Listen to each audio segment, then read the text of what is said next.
tu seras incapable de témoigner. Tu seras incapable de dire aux gens, voilà, Dieu est comme ça, parce qu'il ne s'est pas révélé, il ne s'est pas montré à toi. Vous savez, même Job, un jour, il a dit, pendant longtemps, mon oreille a entendu parler de toi. Mais maintenant, mon œil t'a vu. Vous voyez, avant, il entendait parler. Mais maintenant, il est capable de le voir. Ça veut dire que Dieu se montre.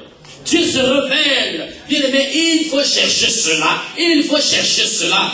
Mais cela ne dépend pas du pasteur. C'est toi-même. C'est ton problème avec ton Dieu. C'est à toi de prier. C'est à toi de jeûner. C'est à toi de chercher la face de Dieu pour qu'il se montre à toi. Il faut bien qu'il se montre à toi. C'est le prix à payer pour que ta vie change. C'est le prix à payer pour que ta vie prenne une autre direction. C'est le prix à payer. La révélation. Tu ne peux pas être guéri si tu ne crois pas en Dieu comme celui qui guérit.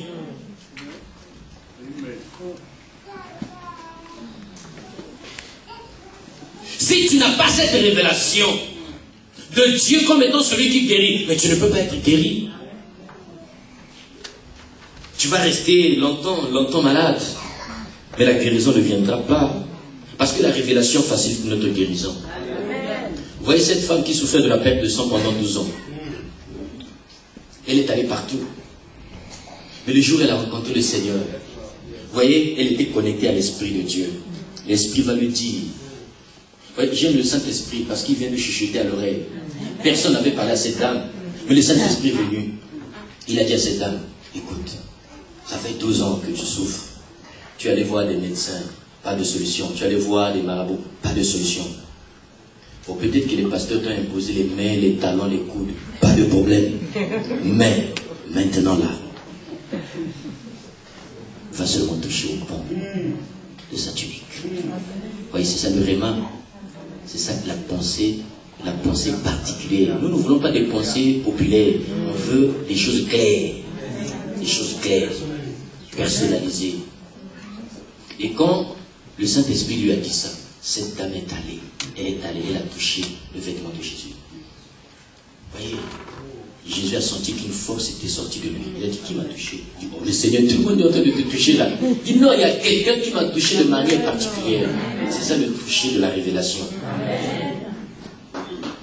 Nous connaissons cet homme qu'on appelle Bartimée.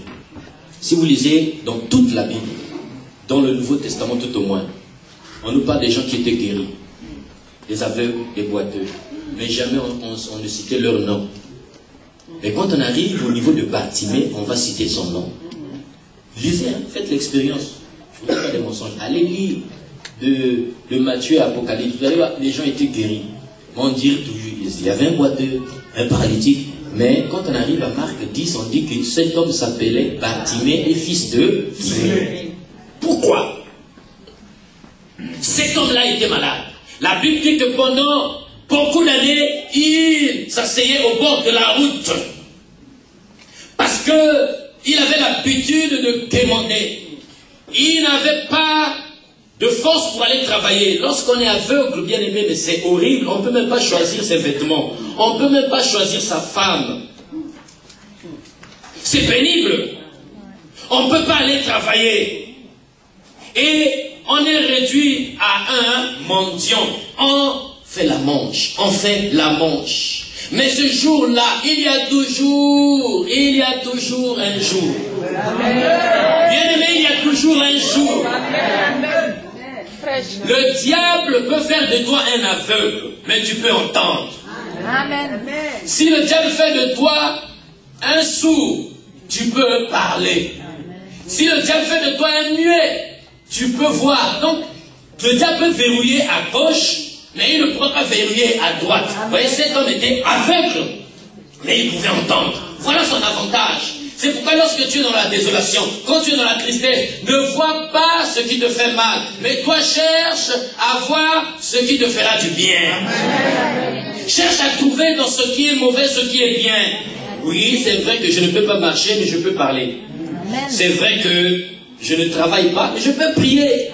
C'est vrai que je n'ai pas de papier dans ce pays, il n'y a pas de problème, j'ai le souffle de vie. Donc je peux prier, je peux crier à Dieu. Et lui qui est l'auteur de toutes choses, il peut faire quelque chose.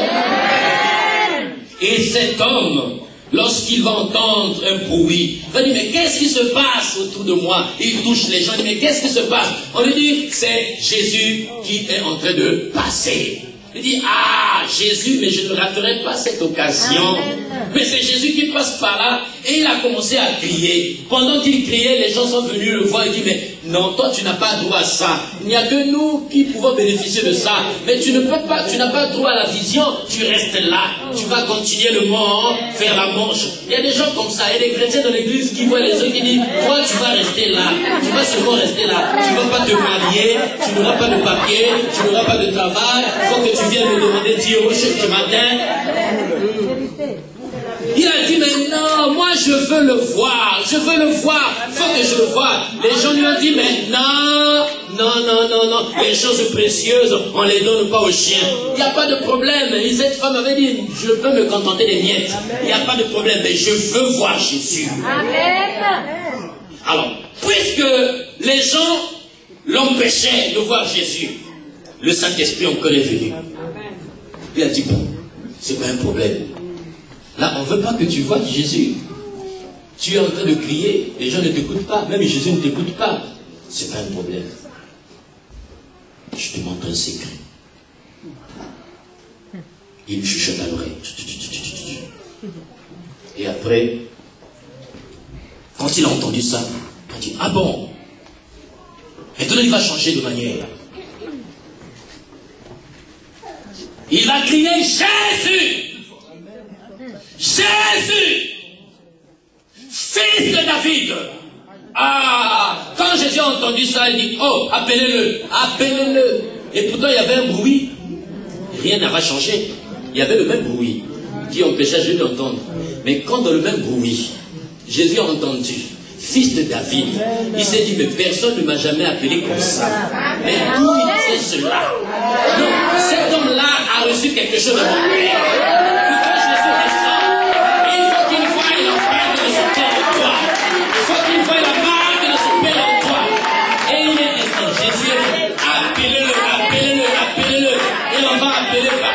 On dit, prends courage. Les gens qui lui disaient, tu vas rester là. Tu ne vas pas marcher. Tu vas rester là. C'est les mêmes qui sont venus lui dire, oh, prends courage, car le maître t'appelle. On a commencé à l'escorter. Il était là, il les regardait. Il les regardait. Ceux qui disaient que tu ne vas pas te marier, ce sont les mêmes qui viendront prendre ton pouvoir. Ce sont les mêmes qui vont porter tes enfants. C'est les mêmes. C'est les mêmes. Pour qu'on sache que c'est un miracle, pour qu'on sache que c'est un miracle, il faut que ceux qui s'opposaient à toi l'acceptent. Alléluia. Et quand Jésus a entendu ça, il a dit, oh, mais je ne peux pas laisser cet homme comme ça, mais il est le dépositaire de la révélation de mon Père. Il a dit, non, viens. Il dit, bon, que veux-tu? Vous voyez, quand on a la révélation, les choses deviennent claires. Et ça, on te demande ton choix. Parce que les miracles populaires, je n'en veux pas. Moi, je veux un miracle personnalisé. Qu'est-ce que tu veux? Si on t'avait posé cette question-là, oh, donc, moi, je veux des papiers. Oh, moi, je veux... Non, les papiers viendront, il n'y a pas de problème. Il ordonnera un préfet de t'appeler. Il n'y a pas de problème. Mais maintenant, là, qu'est-ce que tu veux? Il dit, Seigneur, la clé de toute chose, c'est ma vue. Je m'éprouve la vue. Il dit, bon, tu es guéri. Et instantanément, il fut guéri. Et quand il va guérir, le Saint-Esprit revient. Il dit, bon, maintenant, tu es guéri. Débarrasse-toi de ton manteau. Il va sauter, il va prendre le manteau, le vieux manteau qu'il avait, il va le jeter. Il dit, oh, mais je ne peux plus. Vous savez, il y a des gens qui ont reçu la visitation de Dieu, mais ils continuent à garder leur vieux manteau. C'est-à-dire leur vieille nature. Mais quand Dieu t'a béni, oui, mais tu es béni, ne te cache pas.